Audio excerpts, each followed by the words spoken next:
маусым келе жатыр, одан кейін шілде, алдымызда жаз айлары, әрине ыстықтаймыз, күн ыстық болады. Сол кезде біз нені қолданамыз? Кондиционер. Кондиционерсіз қазір өміріміз бір түңеліп кеткен сияқты боламыз. Барлығымыздың үйімізде бар, барлығымыздың көлігімізде бар. Бірақ сол кондиционерден қандай қауіп болады?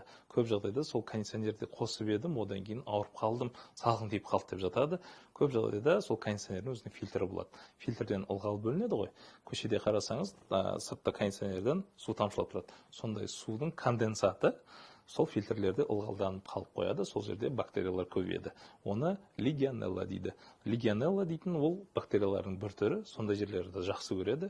Егер де фильтріңізді ауыстырмасаңыз, жыл сайын ондай болса, сол желдетіп үйге үрлеген ауадан сол бактериямен тыныс алып, сізде пневмония болып қалуы мүмкін. Сол себептен кондиционерді тазартып, жуып тұрғандарыңыз дұрыс.